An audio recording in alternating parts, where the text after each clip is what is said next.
Well, Sam Pittman had plenty of beer to drink after Saturday night's huge victory for the Arkansas Razorbacks over the Ole Miss Rebels. We're going to break it all down and give our reactions. Also, getting to the fact that Arkansas is going bowling and what that means for the type of postseason that they'll see. And also a viral video that was pretty dumb, but pretty funny, but pretty weird that happened from the Arkansas Ole Miss game. We're going to talk all about it here on today's Locked On Razorbacks podcast. You are Locked On Razorbacks, your daily podcast on the Arkansas Razorbacks, part of the Locked On Podcast Network, your team every day. And welcome into Locked On Razorbacks podcast. I am your host, John Nabors. I am also the host of Out of Bounds. You can catch every weekday afternoon from 1 to 4 on 103.7 The Buzz and 103.7thebuzz.com. I hope everybody had a wonderful weekend. I know I sure did. Isn't it amazing how much better everything is after coming off of not only just a win, but an absolutely dominating win, completely dominating.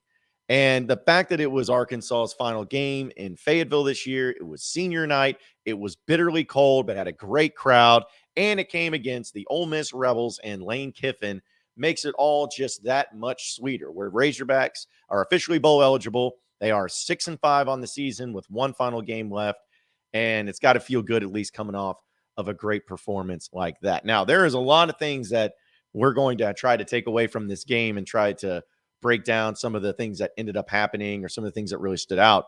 But the one thing that has plagued Arkansas really a lot this year, which there have been quite a few things, but the one thing that was always the most puzzling, frustrating thing of all was getting off to such slow starts, especially offensively and especially at home. Because for whatever reason, Arkansas, when they played at home this year, in a lot of cases, they got down early, which should never happen. It should always be the other side of the deal because that's your home game, it's your home crowd. You need to be the one to get into it. But Arkansas getting down 17-0 to Missouri State, getting down 28-0 to Alabama, getting down 21-0 to Liberty. It just seemed like it was happening way too often in general, but especially happening at home. But in this particular case, this is exactly the type of performance that you would want to see and the type of first half you'd want to see from a team that's at home, that has a lot to play for, that's got healthy people back. And man, oh man, did Arkansas take care of business. They got out and led at halftime 35-6. 35-6 at halftime. And having KJ Jefferson, without question, is the biggest X factor this football team seen, maybe even in college football. It is amazing the night and day difference whenever KJ Jefferson is healthy for this team, how good this offense looks, how much it clicks, how much well put together it is, the decision-making, the execution, the blocking, everything just seems to be elevated tenfold. And this game proved that. I mean, you're talking about where Arkansas struggled to run the ball the past two games. Liberty and LSU, you struggled to run the ball, couldn't find any openings, blocking was suffering, all of that. And it was pretty painful to watch overall. But when you get KJ back in, and we know that Arkansas has a great running back in Rocket Sanders and a solid rushing game, but when you get KJ Jefferson back in, and the first 3 touchdowns within the first 16 minutes of the game are passing touchdowns, that right there is what opens up the run game tremendously. When there is a legitimate threat of a passing game, that's what you see. And that's what happened with KJ Jefferson. Had an 8-yard touchdown pass to Matt Landers and another pass to Matt Landers from 23 yards, which was a beautiful, just right there into the breadbasket, perfectly executed there too. And then with 14 minutes to go in the second quarter, Ketron Jackson, also a great play from him, 20-yard touchdown pass. And before you could even blink an eye, Arkansas was up 21-3 in this game. I was there. I know a lot of you were too, and it was pretty cold. We were all pretty much freezing our you-know-what's off, but it didn't seem like the Arkansas Razorbacks cared much about the cold. They were ready for it. They were prepared for it, and they came out just absolutely guns blazing and just in an incredible way. Arkansas was able also defensively to get some turnovers, had a big fumble there that they were able to recover. And Ole Miss State, they just couldn't execute, especially down to stretch in the red zone. They struggled a lot, and you got to give defense a lot of credit to them. But like honestly, the biggest thing about this game was Just the way, of course, in the first half, we talked about the passing game, because then after that, Rocket got a 20-yard rush, and Arkansas was able to get a big interception from Drew Sanders, like huge play. And with 5 seconds left to go in the first half, Arkansas handed off to Rocket Sanders once again, and he was able to punch it in, where Arkansas went up 35-6. Now, we're going to probably at the end of the season go through the recap and talk about all the things that woulda, coulda, shoulda, what was bad, what was good, what could have been different, what should have been different, all of those things. But man, is it not just a thing of beauty when this team and this offense is clicking? I mean, you're talking about 6 touchdowns that Arkansas scored in this game came within the first 31 minutes of the game. And 3 of them were the first 3 were passing, and the next 3 were rushing. I mean, you could not ask for anything more out of that. And then Rocket Sanders, of course, in the beginning of the third quarter, breaks it off for a 68-yard run and gets a touchdown that way too. Like, you just can't draw it up. You can't play any better than that offensively, and even defensively. There in the beginning, it was a bend not break defense, even as Sam Pittman talked about. But even then, they did a good job of keeping Ole Miss out of the end zone. Ole Miss ended up scoring 3 touchdowns there in the fourth quarter. Listen, the game was over. Arkansas is just trying to, go through the game and try to get it over with, try to make sure they get out of there healthy and don't give a lot of extra opportunities to Ole Miss, because they can score quickly. But the final score is really not indicative of what this game was. Arkansas going into the fourth quarter was up 42-6. And everybody knew that the game was over by that point in time, and just absolutely took care of business. I mean, Rocket Sanders, 24 carries for 232 yards and 3 touchdowns. That was an average of 9.7 yards a carry. Buddy, when he gets going, there's no stopping that guy. And it's amazing how, of course, the blocking, got to give a lot of credit to the offensive line for opening up the holes that he desperately needed to be able to make plays. But it's also amazing where he gets making that first man miss, breaking a few tackles here and there, the difference that it is, because he was not really being able to do that against Liberty and LSU, but making that first guy miss, that second guy miss, whatever it is, ends up making for great plays out of Rocket Sanders. A career game, 232 yards from scrimmage and 3 touchdowns on 24 carries. It's just incredible. KJ Jefferson was about as efficient as you can ask him. 17 of 22, 168 yards and 3 touchdowns. So didn't have a whole lot of yardage through the air, but had a whole lot of efficiency by getting into the end zone there as well. So just an incredible performance offensively. This is what this team looks like for KJ. And it's people, again, I get they disagree with me. And I know that there's a lot of you out there, it seems to be a polarizing issue about Kendall Briles. But as a stat that was thrown out there, right now, Arkansas on the season has 5,120 yards of total offense, 25-68 rushing, 25-52 passing. And with 2 games left, this offense is on pace to become just the 3rd in school history to get 6,000 yards. That was in 2010 and 2015. So you're talking about nearly record-setting numbers and yardage. And I just, quoted and tweeted out, but Kendall Briles, because everybody hates Kendall Briles, or at least there's a lot of people that think he's terrible. And other people are like, well, you're looking at just yards. It's more than that. It's boneheaded decisions. It's scoring. He doesn't score very well in red zone efficiency. Hey, listen, I'm not saying the man's perfect. I'm not. But when KJ Jefferson is healthy, Arkansas is scoring 37 points a game. They are averaging about as balanced as you can be with 25-68 passing, 25-68 rushing, and 25-52 passing. Like, people can sit here all day long and talk about, oh, he doesn't have a backup quarterback that is ready to go in. Okay. Like, those are the types of things that I can at least understand maybe where you're coming from, or at least understand the argument that you have. But folks, the numbers don't lie. Kendall Briles in this offense, when KJ Jefferson is healthy, just like there's very few teams out there that could have your backup quarterback come in and be just as good. Like, it's just, there's a reason why they're QB1 and there's a reason why they're QB2.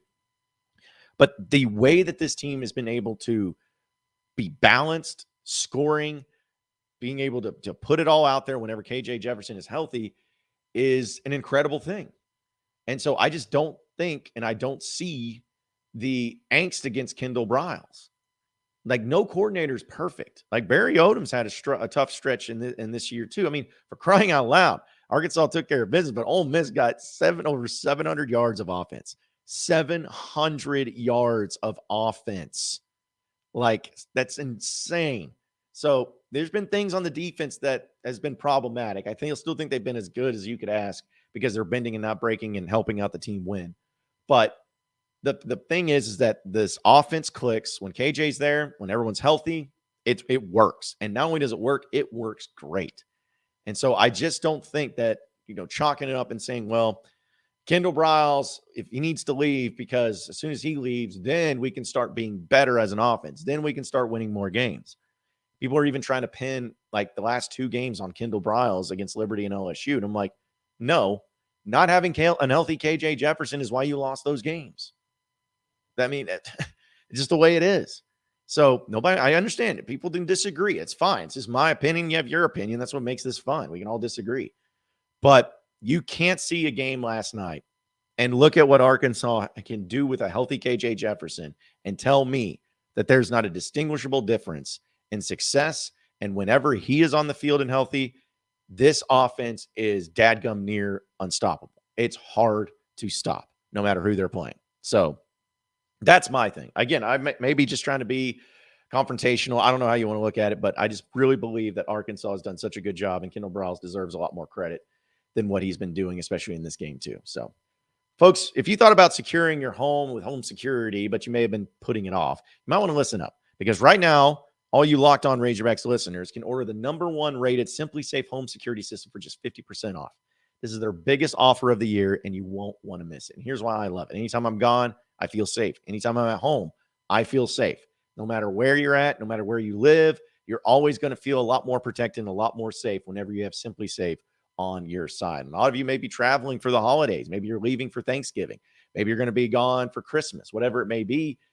You want to make sure that your home's secure, and SimpliSafe can help you with that. In an emergency, 24/7 professional monitoring agents use Fast Protect technology exclusively from SimpliSafe to capture critical evidence and verify that the threat is real, so you can get priority police response for whatever your need may be. They have a SimpliSafe app that you can stay in control of your system anytime, anywhere, arm or disarm, unlock for guests, access cameras, or even adjust the system settings, all from the power of your phone. So don't miss your chance to save big on the only security system I would recommend. Get 50% off any new SimpliSafe system at simplisafe.com/lockedoncollege. This is their biggest discount of the year, so do not wait. That's simplisafe.com/lockedoncollege. There's no safe like SimpliSafe. You are Locked On Razorbacks, your daily podcast on the Arkansas Razorbacks, part of the Locked On Podcast Network, your team every day. All right, so continuing on with the Locked On Razorbacks podcast, we know that Arkansas was able to finally go bowling, and or at least be bowl eligible, which is so nice. I know that people like to say that it was a little bit over the top, and maybe bowl eligibility is so minimal at this point in time during these years because it is what it is, and it's so easy to become bowl eligible because all you have to do is go 500. In some cases, you don't even have to do that. But it was good to see the team get back to bowl eligibility. In fact, there was a really cool video after with the celebration of Sam Pittman and the team bringing Larry the bowling ball back.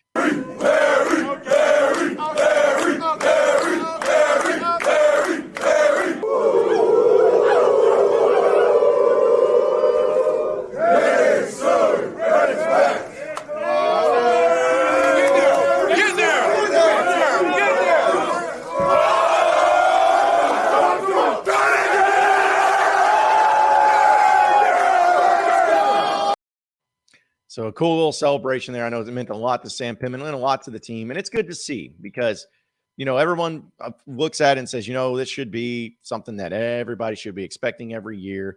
And I agree. Like a bowl game should be something that happens at Arkansas every single season. I think that's the minimum of what should be happening every single year. But given what this team went through and the struggles that they had and the frustrations that they had and the injuries that they had, to get to this point and also to do it at home against Ole Miss in a game you lost last year and against a team that was a ranked top 25 team and was trying to get to 10-2 for the second straight year, for you to let that happen and to keep it from happening is a very special thing. So you got to give a lot of respect and a lot of credit where credit is due and how it all went down. But now comes the next thing of what's going to happen for Arkansas. Where are they going to end up going? What are they going to end up doing as far as the bowl games go? And I think it's kind of interesting to always think about bowl projections and where some teams will end up. But one of the things I saw from like CBS Sports, for instance, they have Arkansas and Notre Dame going to the Gator Bowl in Jacksonville on December 30th. So that would be pretty fascinating to play Notre Dame, even though you play them here in just a few years in Fayetteville.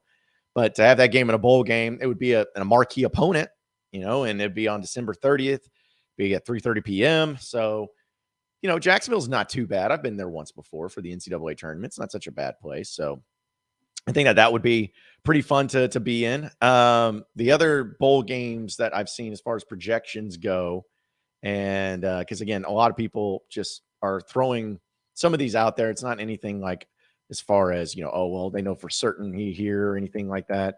But this one was fascinating where Athlon Sports is Arkansas going to the Texas Bowl, which Arkansas has been to the Texas Bowl before when they played in Houston back against Texas in 2014. But in this projection, according to Athlon, it has Arkansas and Oklahoma, which I think a lot of people would be excited about that one. And I actually like the Texas Bowl itself because you play in an NFL stadium, a really nice one in Houston. Say what you want about the city, but it's a very big city with a lot of things to do. It's not too far for Arkansas fans to travel. And I think that would be a great deal, like a great setup for Arkansas if they ended up being into that bowl too. So again, it's just also amazing to me how everybody is different. Now, this one is the one that I think is just, pandering a little bit here too, where they have the Music City Bowl with Arkansas going to that in Nashville, but they project that game to be Arkansas and Illinois. Brett Bielema, which say what you want about that. I think that'd be fun. I think that'd be intense. I think that'd be a lot of people would be fun, like all about it. But man, Brett Bielema will want that game bad. He'll want that game so bad. And so I believe that if Arkansas ended up going to that one, it's not that I'd be nervous of losing to Illinois, but that he would be motivated. But also Pittman would be motivated too because of all the things that happened when he was the offensive line coach at Arkansas under Brett Bielema. I'm sure he would want to 100% prove a point there and make sure that they take care of business and win that one. So it's just fun to see all the different, places that they have Arkansas going and how nobody's got the same deal too. And so I don't know. I always find it so funny how they kind of say, all right, well, here's what we think and why we think it'll be this team. And maybe it'll be something that'll be a lot more fascinating for, other teams involved too. So, but I don't know. I just want to go to a new type of bowl game, if that makes sense. Like, I don't want to go to the Liberty Bowl, and that is nothing against the Liberty Bowl itself. It's just, I feel like the Liberty Bowl is so meh. It's the same thing. And it's like, Memphis is fine. It's close. The location's great from that front, but the stadium's not great. Memphis, I guess on New Year's is fine, but it's just, I don't know. It doesn't get me going. It doesn't get me excited. But the Action Network did have an interesting one where it'd be Arkansas, Wisconsin in the Music City Bowl. So there'd be that one in Nashville. But overall, it looks like just most people have Arkansas going to either Nashville or going to, the Texas Bowl from what I've seen. The Gator Bowl would be a new one. Arkansas has not played in the Gator Bowl in quite some time. And again, the whole Notre Dame angle would be pretty fun too if that ended up happening. So, but we'll have to wait and see. But just good to now have Arkansas finally bowl eligible and be able to dream up some cool scenarios of maybe some of the teams that they would possibly end up playing if it all went down that way as well.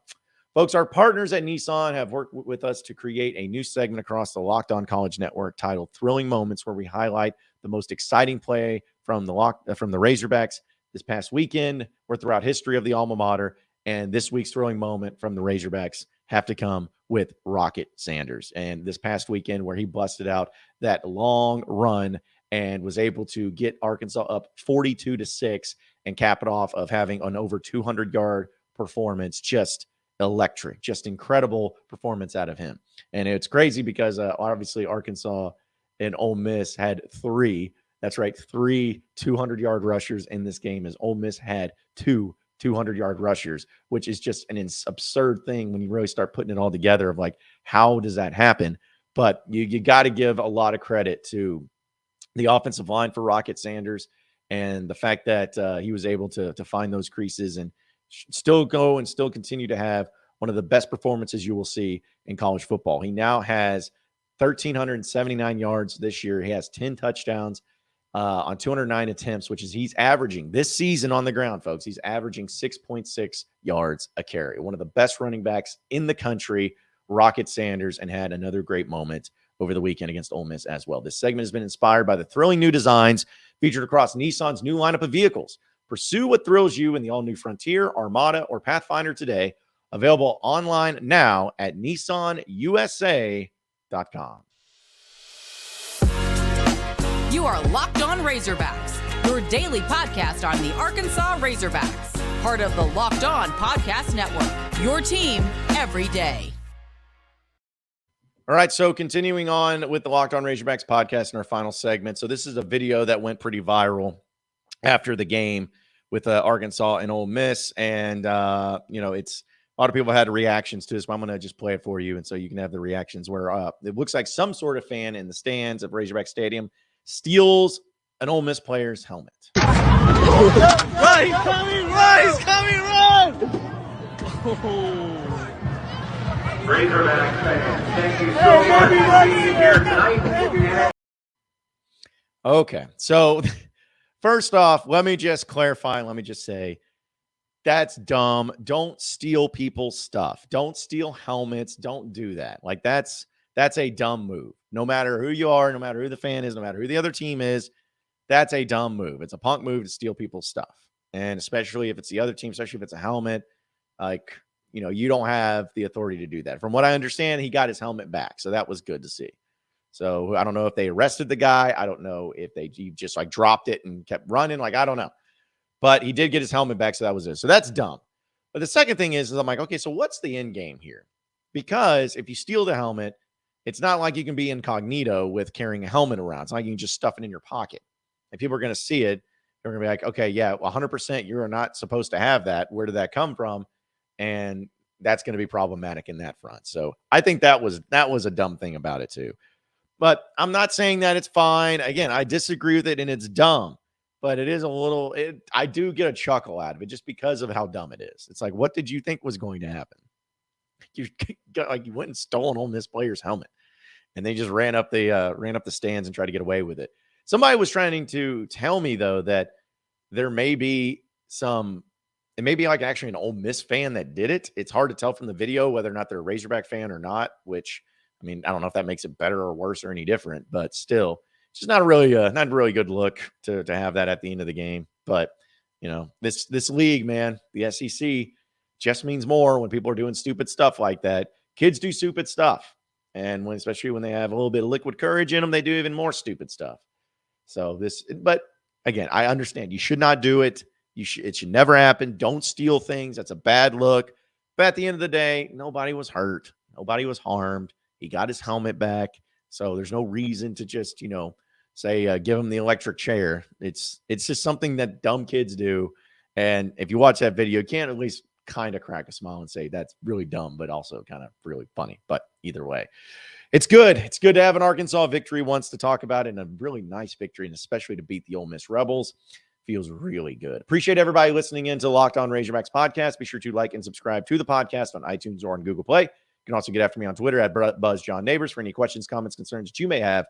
We'll keep it going from there. Same podcast time, same podcast channel tomorrow afternoon. Have a great day, everybody. We'll see you then.